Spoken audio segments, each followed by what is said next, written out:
Striking things about the movement was it brought together women from all backgrounds, and we wanted to show a complex and nuanced version of events. We wanted to reflect the different kinds of women, the different kinds of argument, as well as the men in this story. And I hope that I hope it becomes a way of prompting discussion and discourse, and wakens people up to the history and makes people more engaged. And let them think that sometimes it's not... And help them think, help them ponder.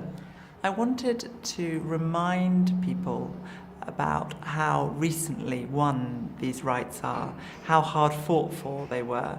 This incredible debt we owe to these women who sacrificed so much to change the course of history. But I also wanted to make a film that felt relevant today, that encouraged women or people all over the world facing inequality to challenge that inequality, to speak out, to fight for their rights. I think in some ways we have got complacent about those rights, and we do take them for granted, and the fact that many young women particularly don't vote is a sign of that. And I think, one of the good things that came out of this film is that in the UK, a lot of women reacted by saying, I will remember to use my vote now. I realise the significance of it. I think in many ways, we've made advances across the world, and in some ways we've gone backwards. And there are places where women are still fighting for basic human rights. And I think that what we can do is, through the global network, because of the digital age, I think we can all help one another in a way that hasn't been so easy before. Maybe next year we will have the first female president of the United States, another conquest. I think it would be very, very significant if Hillary Clinton became the president of America. That would be a massive step forward for women. And I think that there are big steps being made.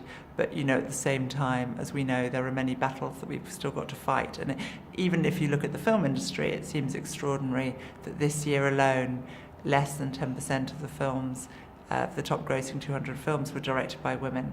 And we're still not representing women on screen in the way that we should be to reflect our culture. So I think that, we need to keep aware of it. We mustn't rest on our laurels. We've got to keep challenging.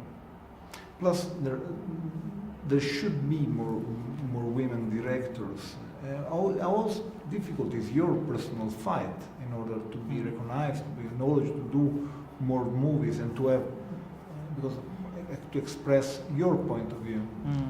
There are so few women directors. I was encouraged to go into film.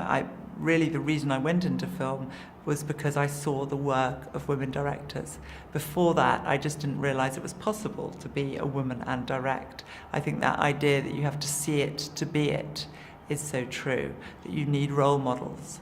And I hope that women are encouraged by seeing Suffragette if they want to pursue a career in film, because there aren't many out there that are made by women. I think we've got to carry out. It's hard for me to judge how difficult it is, because I think it's difficult making a film anyway. And I work, on my sets. I don't know how it compares. Whether if I was a man, I'd be having a much easier time. But the thing I've done is surround myself by people I trust, by people who support me. I've found champions, and there are people out there who are very, very up for supporting women films. There are women filmmakers, there are distributors and financiers who are really, really supportive. So I think it's hopeful that it will change.